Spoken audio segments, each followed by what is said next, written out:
Assalamualaikum warahmatullahi wabarakatuh. Perkenalkan, nama saya Fitrah Kusuma Dewi. Di sini saya akan membahas tentang nasih dan mansuh dalam Al-Quran dan pembahasannya.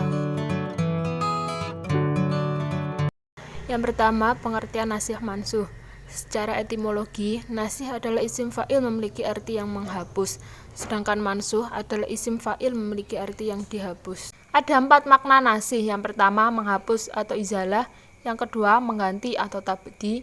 Yang ketiga, mengalihkan atau mengubah, tahwil seperti mengalihkan warisan seorang kepada orang lain.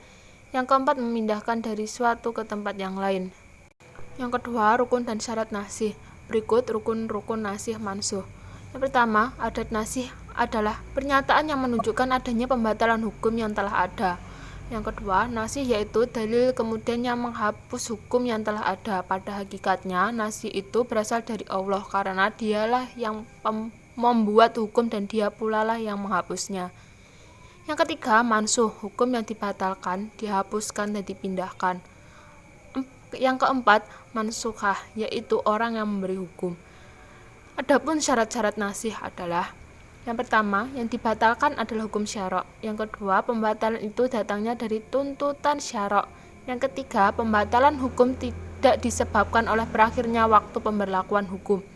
Yang keempat, tuntutan yang mengandung nasih harus datang kemudian.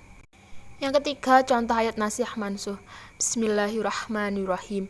Ha asfaqtum an tuqaddamu baina yaday najwakum shadaqat Fa'id lam taf'alu wa taballahu alaikum fa'aqimus salata wa atuz zakata wa ati'allaha wa rasulah wallahu khabirum bima ta'malun. Yang artinya, apakah kamu takut akan menjadi miskin karena kamu memberikan sedekah sebelum mengadakan pembicaraan dengan Rasul? Maka jika kamu tiada memperbuatnya dan Allah telah memberi taubat kepadamu, maka dirikanlah sholat, tunaikanlah zakat, taatlah kepada Allah dan Rasulnya, dan Allah Maha mengetahui apa yang kamu kerjakan. Quran Surat Al-Mujadilah ayat 13. Yang keempat, bentuk nasih. Dari sisi otoritas, para ulama membagi nasih ke dalam 4 macam. Yang pertama, nasih Al-Quran dengan Al-Quran. Yang kedua, nasih Al-Quran dengan As-Sunnah. Yang ketiga, nasih As-Sunnah dengan Al-Quran. Yang keempat, nasih As-Sunnah dengan As-Sunnah.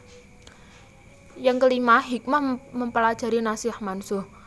Menurut Mana Al-Hattan, terdapat 4 hikmah keberadaan ketentuan nasih, yaitu: yang pertama, menjaga kemaslahatan hamba. Yang kedua, mengembangkan pensyariatan hukum sampai kepada tingkat kesempurnaan seiring dengan perkembangan dakwah dan kondisi manusia itu sendiri.